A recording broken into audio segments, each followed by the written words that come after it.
2절부터 6절까지를 우리 교독하겠습니다. 제가 먼저 2절을 봉독해 드리겠습니다. 기도를 계속하고 기도에 감사함으로 깨어 있으라.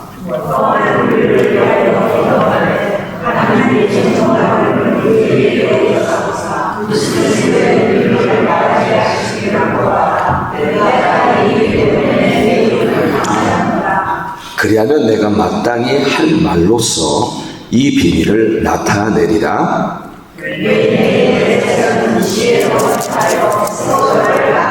함께 하겠습니다. 너희 말을 항상 은혜 가운데서 소금으로 맛을 내과 같이 하라. 그리하면 각 사람에게 마땅히 대답할 것을 알리라. 아멘, 아멘. 아멘. 여러분, 말씀 잠깐 나누기 전에 제가 좀 깜빡했던 게 있어요. 우리가 지금 교회, 미국 교회를 지금 함께 보고 기다리고 있는데, 지난 몇 주 전부터 여기에 3시부터, 오후 3시부터 아프리칸 철치가 시작이 됐잖아요. 그래서 여기 와서 이제 저쪽 본당에서 하는데, 그러다 보니까 아마 우리가 조금 더, 우리가 본래 계약이 1시까지거든요. 1시까지인데, 그래서 아마 1시 전에는, 1시까지는 우리가 좀 이것을 비워주면 저쪽에서, 우리도 왜 여기 오면은 한 2시간 전에는 와서 준비하잖아요. 그렇죠. 그것처럼 그쪽에서도 아마 준비를 하는 것 같아요. 그래서 그런 부분들에 대해서 우리가 배려를 해 줘야 될 것 같아서, 말씀을 드립니다. 그래서 이따가 함께 했을 때 한 1시까지는 우리가 비워주면 될 것 같아요. 예, 그리고, 이번 주에 우리 집사님 가시고, 우리 김혜진 집사님 이번 주 중에 가시는 거죠.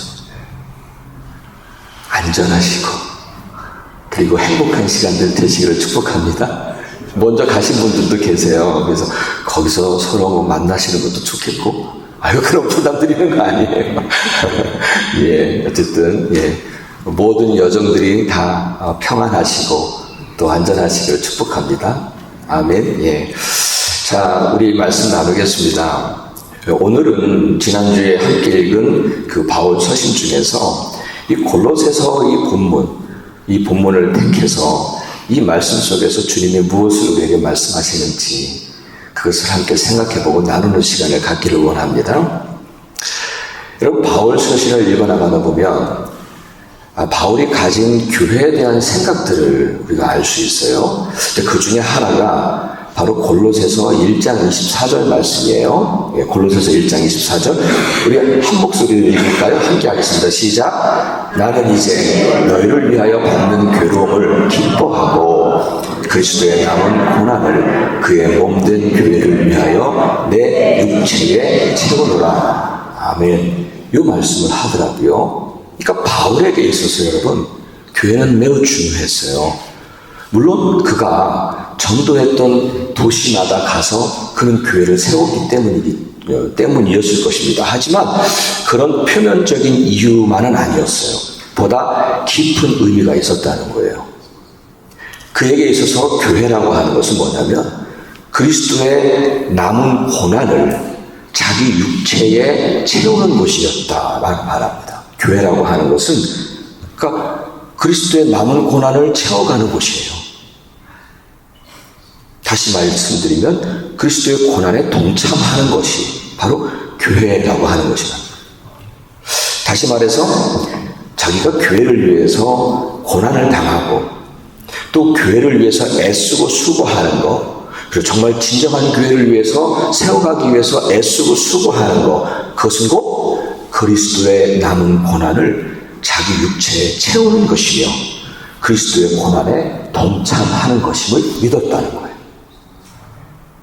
그래서 그는요, 교회를 세우기 위해서, 그리고 세워진 교회를 바로 세우고 든든히 세우기 위해서, 그리고 교회들마다 이단과 다른 복음에 넘어지지 않게 하려고 정말 진정한 주님의 몸된 교회가 되도록 그는 정말로 눈물로 기도하면서 애썼고, 그래서 그로 인해서 또 때때로 많은 고난과 어려움을 만나게 됐죠. 그에게 있어서 그런 아픔과 때로는 상처받는 것과 때로는 그런 고난들은요, 그리스도의 남은 고난을 자기 몸에 채우는 일이었다고 믿은 거예요. 예수님의 십자가의 고난에 동참하는 것이라고 믿은 거예요. 사랑하는 여러분, 오늘날의 교회를 생각해보면 참 안타까운 부분이 많습니다.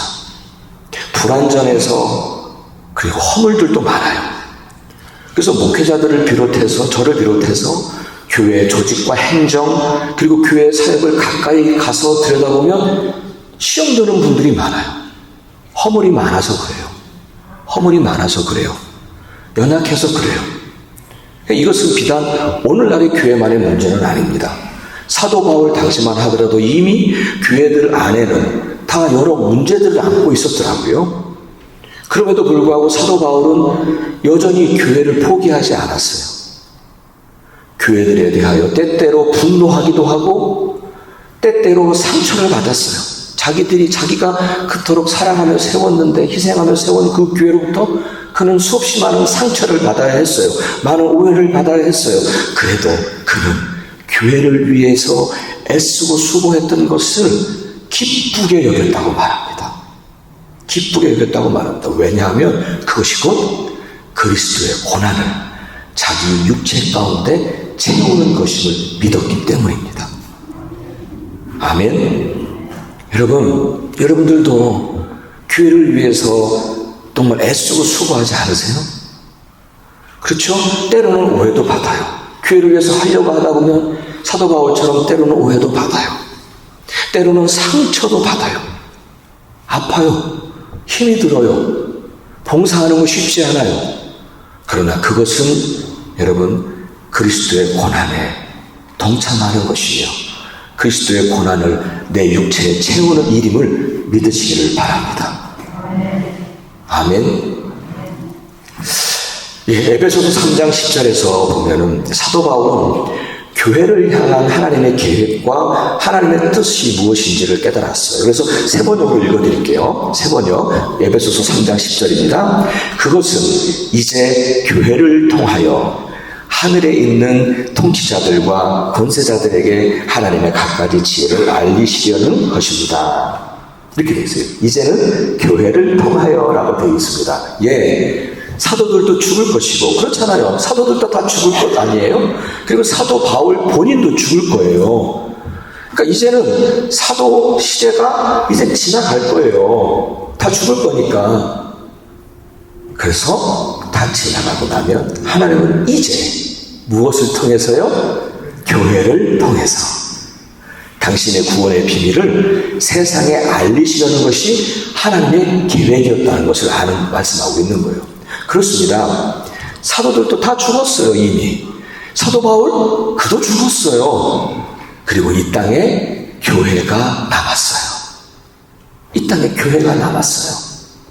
그리고 교회는 하나님의 깊고도 깊은 섭리 가운데 오늘까지 그 수많은 세월 동안 교회는 사라지지 않고 이 땅에 남아있습니다. 그렇게도 불완전하고 말 많고 연약한 교회인데 그래도 이 땅에 교회를 남겨놓으신 까닭이 무엇이겠습니까?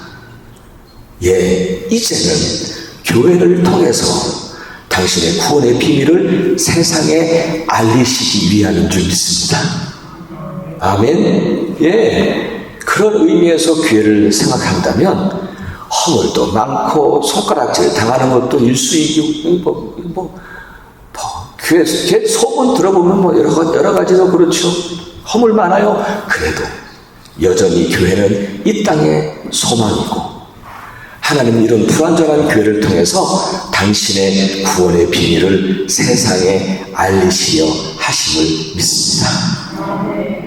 우리 교회도 불완전하고 연약하고 아직은 그렇지 않지만 아마 허물도 많이 드러날 거예요. 그렇다고 해서 교회를 여러분 포기하면 안 되잖아요. 교회를 등지거나 그러지 마세요. 왜냐하면 그럼에도 불구하고 하나님은 교회를 통해서 당신의 구원의 비밀을 세상에 알리시려는 계획이 있으심을 믿습니다.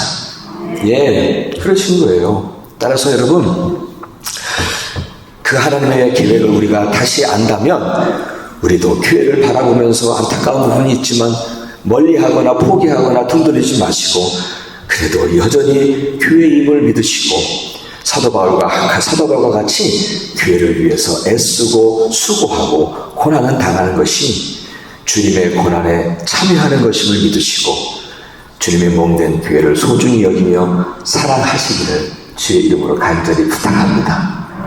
아멘. 사랑하는 여러분, 교회를 나의 영적인 필요를 채우는 곳으로만 여기지 마세요.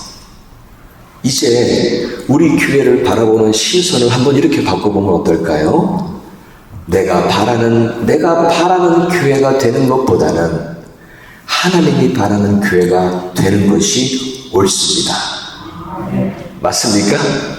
예, 내가 바라는 교회가 되기보다는 하나님이 바라시는 교회가 되어야 한다는 거예요. 이러한 신앙적 발음을 따라서 우리의 생각과 시선도 바뀌어져야 한다고 믿습니다. 내가 바라는 교회를 주장하다 보면 이 안에 뭐가 있어요? 욕심이 있고요. 죄성들이 있어요. 그러다 보니까 나 중심으로 교회를 해석해요. 그리고 교회를 나 중심으로 주장하게 돼요. 그것은 진정한 교회로 나가는데 큰 걸림돌이 될 것입니다. 이제는 그것을 바꾸자는 거예요.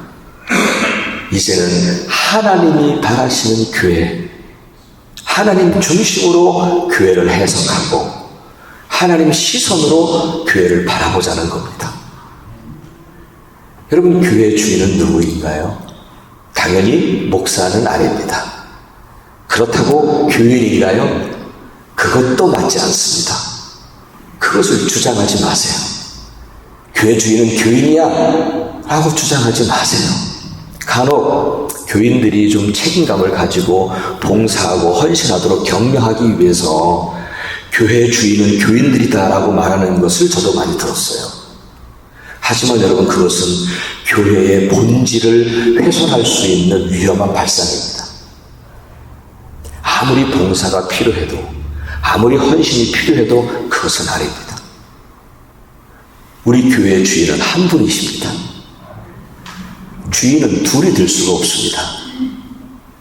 교회의 참 주인은 오직 예수 그리스도이십니다. 아멘. 교회는 그분의 몸입니다. 그리고 교회의 머리는 예수 그리스도이십니다. 그냥 우리는 거기에 붙어있는 지체일 뿐입니다. 아멘. 이게 그런 거죠. 그래서 따라서 모든 교회의 기준은 우리 같아서는 안 되는 거예요. 우리의 주인 대신 예수 그리스도, 그분이 모든 것의 기준이 되어야 한다는 것입니다. 만일 우리 모두가 다 이러한 시선을 가지고 우리 교회를 바라본다면 우리는 좌로나 우로나 치우치지 않을 거예요. 그리고 한 곳을 바라보게 될 것이고 한 곳을 향해 나아가게 될 줄 믿습니다. 아멘. 베드로후서 3장 9절에 따르면 우리 하나님은요 이렇게 말씀하셨어요. 이 땅에 한 영혼이라도 멸망당하지 않고 다 회개에 이르기를 원하신다고 말씀하셨습니다. 그래서 하나님은 바로 우리 교회를 통해서 구원의 길을 여전히 알지 못하고 깨닫지 못하는 이들에게 구원의 복음이 전해지기를 원하시는 거예요. 영혼 구원을 위해서 힘쓰시기를 원하십니다. 때로는 이를 위해서 오해나 혹은 어떤 어려움을 만날지도 모릅니다. 하지만 그러면 어떻습니까? 그 어려움은 그리스도의 남은 고난을 우리 육체에 채우는 일이기에 오히려 영광이지 않습니까? 아멘. 주님의 진정한 교회를 세워가기 위해서 어려움 당하면 어떻습니까? 그것이 영광인데요. 그렇죠? 예. 그런데요, 오늘 본문을 읽다 보니까 사도 바울이 복음을 전하고자 했을 때에 그 길이 잘 열리지 않았구나 하는 생각을 갖게 돼요. 길이 잘 열리지 않았구나. 그 당시에 사도 바울이 가는 곳마다 다 그렇죠? 불신자들이었을 거 아니에요. 거의 대부분 불신자들이었을 거 아니에요. 그러면 전도할 사람이 많았을 텐데, 그런데 사도 바울이 오늘 골로새 교인들에게 중보기도를 요청한 것이 뭐냐면, 하나님 전도의 문을 우리에게 열어주소서, 그렇게 기도해달라는 거예요. 그렇게 계속 기도해달라고 요청을 하고 있어요. 그만큼 전도는 해야 되겠는데, 전도해야 되는데 그 길이, 그 기회가, 그 상황이 잘 열리지 않았다는 거예요. 그래서 전도할 수 있는 기회와 상황을 열어달라고 기도해달라는 거죠. 여러분, 요즘에 그 소위 생활전도라고 하는 말들을 하죠. 생활전도. 굳이 말로 전하지 않아도, 전도하지 않아도 생활 속에서 다른 이들에게 선을 베풀고 구제를 잘 해서 전도를 한다는 거예요. 물론 그것도 일면 맞는 부분이 있습니다. 하지만 그것을 전도라고 규정할 수는 없어요. 그건 전도가, 난 그건 전도야 라고 말하기는 어려워요. 그건 구제일 뿐이에요. 그렇죠? 그걸 전도라고 말하기는 좀 그래요. 전도는요, 오늘 3절에서도 말했듯이 그리스도의 비밀을 말하는 것을 전도라고 말합니다. 아멘. 로마서 10장에서는 말로 전파하지 않는데 어찌 들을 수 있겠는가라고 반문합니다. 그러면서 아름답도다 좋은 소식을 전하는 자들의 발이여 라고 말합니다. 예, 믿음은 어디에서 나요?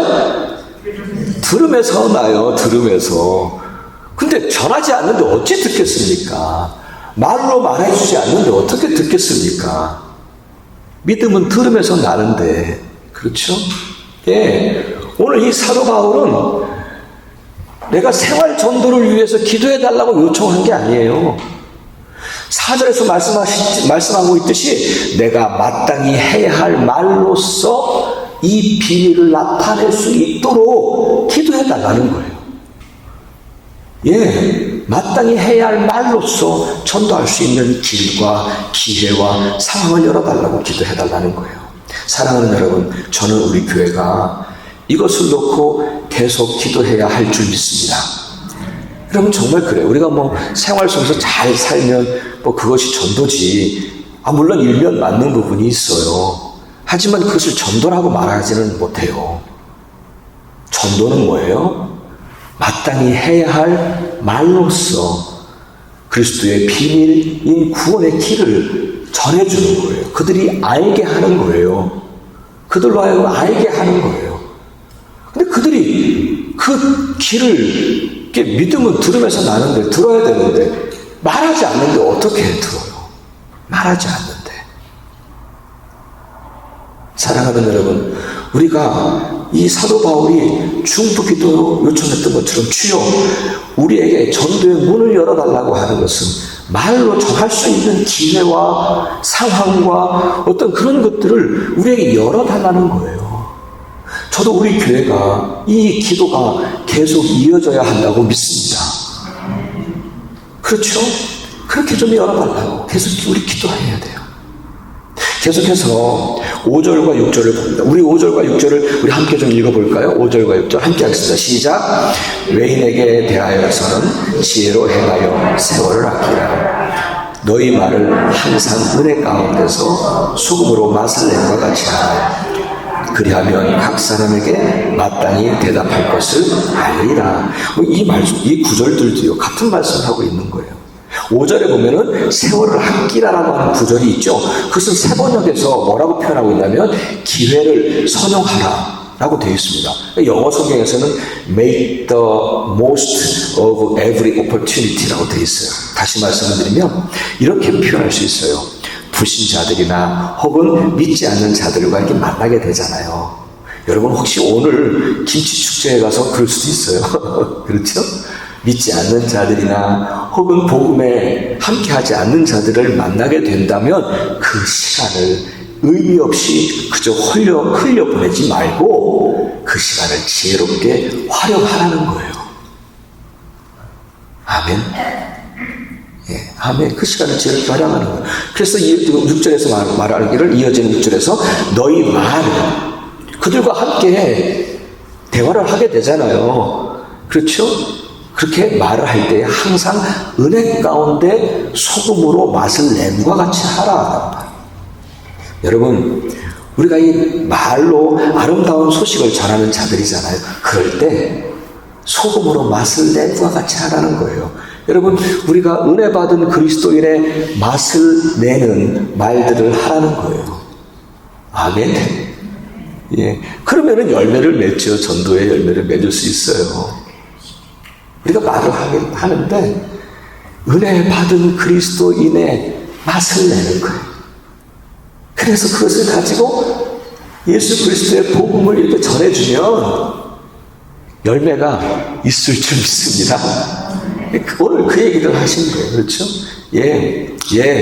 기회가 되면 그 기회 그냥 흘려보내지 마시고 지혜롭게 사용하고 전도할 때에 우리가 은혜 받은 그리스도인으로서 그 맛을 내는 그런 말들로 전할 때 반드시 열매가 있을 줄 믿습니다.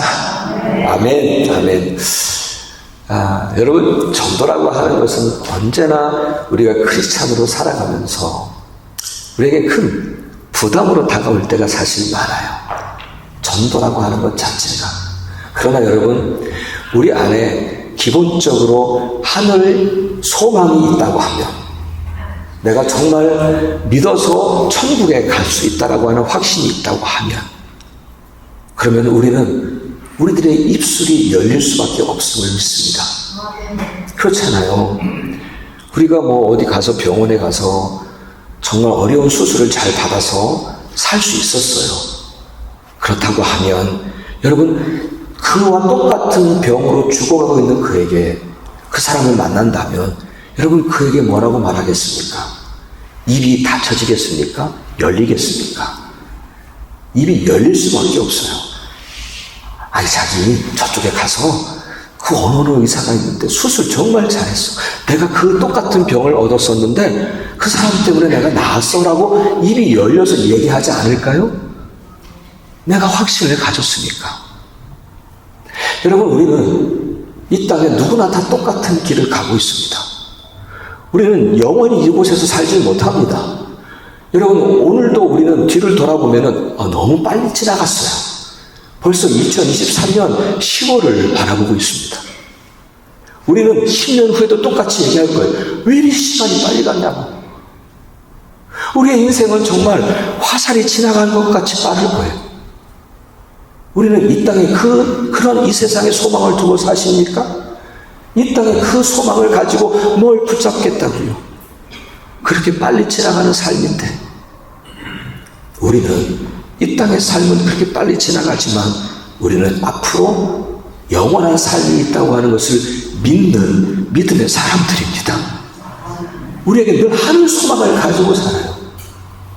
그렇다면 누구나 다 똑같은 길을 가서 거기가 마침 마지막 종쪽은 누구나 다 똑같아요. 뭐라고 얘기하지 않아도 다 똑같은 그곳에 다 멈춰요. 저나 여러분이나 그리고 믿지 않는 사람들이나 다 그곳에 이 땅의 삶은 멈추게 될 것입니다. 그럼 그들에게도 똑같은 문제가 있는 거예요. 제가 여러분이랑 똑같이 그곳에서 이제는 영원한 곳으로 새로운 생명을 얻어야 되는데, 그런데 우리만 갈 수 없잖아요. 우리의 사랑하는 가족들, 우리의 사랑하는 친구들, 우리의 사랑하는 사람들에게도 그 길을 넘어서 이제 영원한 생명으로 들어가기를 여러분 그렇게 바라보고 계시지 않습니까? 어떻게 우리가 그것을 믿는다면 어떻게 그 앞에서 입을 닫고 있겠습니까? 그들이 내가 말을 해야 들어요. 내가 말을 해야 들어요. 사도 바울은 오늘 이 말씀에서 말씀하고 있는 거예요. 그 기회가 열려지기를 기도해달라고. 우리도 그렇게 기도해야 합니다. 그 기회가 열려지도록 기도하고 또 기도하셔야 돼요. 그러다가 그 기회가 되어지면 세월을 맡기라. 기회를 선용해라. 그리고 그 기회를 그냥 흘려보내지 마시고 은혜 받은 그리스도인으로서, 하늘 소망을 가진 그리스도인으로서 그 맛을 내는 그런 말을 하면 그가 들을 것 아니에요. 우리에게 바로 그것을 요청하시는 거예요. 우리뿐만 아니라 우리 교회가 그 일들을 감당하도록 이 교회를 통해서 그 일을 하도록 하시는 것이 주님의 계획이며 우리 소망 한인교회를 몇 달 전에 세우게 하신 주님의 계획과 주님의 뜻임을 믿습니다. 저는 이 교회, 소망 한인교회를 여러분과 함께 하면서 저는 그것이 너무 강하게 다가왔어요. 데이튼에 왜 또 세웠나? 데이튼에 교회가 없어서 세웠나? 아닌데, 그게 아닌데. 그렇다면 왜 세우셨나? 뭐 다른 여러 가지가 있을 거예요. 그러나 그 중에 정말 본질적으로 빼놓지 않고 잊지 말아야 하고 놓치지 말아야 할 것은 이 지역의 복음화입니다. 이 지역의 영혼 구원입니다. 아멘. 그래서 여러분, 그 뜻에 순종하기 위해서 하나님 우리에게 전도의 문을 열어주소서. 그리고 마땅히 해야 할 발로 복음을 전할 수 있도록 우리를 도와주옵소서. 이 지역에, 데이튼 지역에 예수 그리스도의 계절이 올 때까지 이 땅이 그리스도의 복음으로 고쳐질 때까지 복음화에 쓰임받는 우리 교회가 또 저와 여러분이 되어지기를 위해서 항상 지치지 마시고 기도해야 할 줄 믿습니다. 그리고 나가는 거예요. 기도하고 그리고 나가는 거예요. 어차피 우리는 그냥 씨를 뿌리는 자들이에요. 어차피 우리는 좀 더 나아지면 교회에 모여서 물을 주는 거예요. 그리고 자라게 하시는 일은 그 열매를 거두신 분은 하나님이시니까 오늘도 우리는 기도하며 그리고 나아가 씨를 뿌리는 우리 모두가 되어지는 저와 여러분이 되어지기를 간절히 바랍니다. 그래서 우리 함께 모두 일어나셔서 우리 마지막 이 찬양 했으면 좋겠어요. 아마 여러분 이 찬송 예전에 많이 부르셨을 것 같아요.